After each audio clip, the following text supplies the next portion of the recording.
MUDA case CM Siddaramaiah 45 ವರ್ಷದ ರಾಜಕೀಯ ಜೀವನ ಅಂತ್ಯ. ಪ್ರತಾಪ್ ಸಿಂಹ ಯಾವಾಗ ಮುಖ್ಯಮಂತ್ರಿ ಸಿದ್ದರಾಮಯ್ಯ ಅವರಿಂದ 62 ಕೋಟಿ ರು ಕೊಟ್ಟರೆ ಮೂಡಾದ 14 ನಿವೇಶನಗಳನ್ನು ವಾಪಸ್ ಕೊಡ್ತೇನೆ ಎಂಬ ಮಾತು ಬಂತೋ ಆಗಲೇ ಅವರ 45 ವರ್ಷದ ರಾಜಕೀಯ ಜೀವನವೇ ಅಂತ್ಯವಾಯಿತು ಎಂದು ಮಾಜಿ ಸಂಸದ ಪ್ರತಾಪ್ ಸಿಂಹ ಹೇಳಿದರು.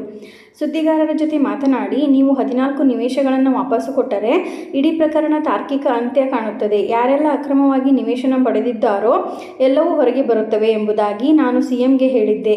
ಅದಕ್ಕೆ 62 ಕೋಟಿ ಕೊಟ್ಟರೆ ವಾಪಸ್ ಕೊಡುತ್ತೇನೆ ಎಂದಿದ್ದರು. ಯಾವಾಗ ಅವರ ಬಾಯಿಂದ ಆ ಮಾತು ಬಂತೋ ಆಗಲೇ ಅವರ ರಾಜಕೀಯ ಜೀವನ ಅಂತ್ಯವಾಯಿತು ಎಂದರು. ಮುಕ್ತ ತನಿಖೆಗೆ ಅವಕಾಶ ಮಾಡಿಕೊಡಬೇಕು. ಸಿದ್ದರಾಮಯ್ಯ ಮಾತುಗಳು ಅವರ ಪ್ರಾಮಾಣಿಕತೆಯನ್ನೇ ಸುಳ್ಳಾಗಿಸಿದವು. ಈಗ ಕೇಸ್ಗೆ ಕೌಂಟರ್ ಕೇಸ್ ಎಂದು ಹೇಳುತ್ತಿದ್ದಾರೆ. ಈಗ ಭ್ರಷ್ಟಾಚಾರದ ಆರೋಪ ಸಿದ್ದರಾಮಯ್ಯ ಕುತ್ತಿಗೆಗೆ ಬಂದಿದೆ. ಸಿಎಂ ಕುರ್ಚಿಯೇ ಹೋಗುವ ಪರಿಸ್ಥಿತಿ ಬಂದಿದೆ. ಇಂತಹ ಪರಿಸ್ಥಿತಿಯಲ್ಲೂ ಅವರು ಧಮಕಿ ಹಾಕುತ್ತಿದ್ದಾರೆ.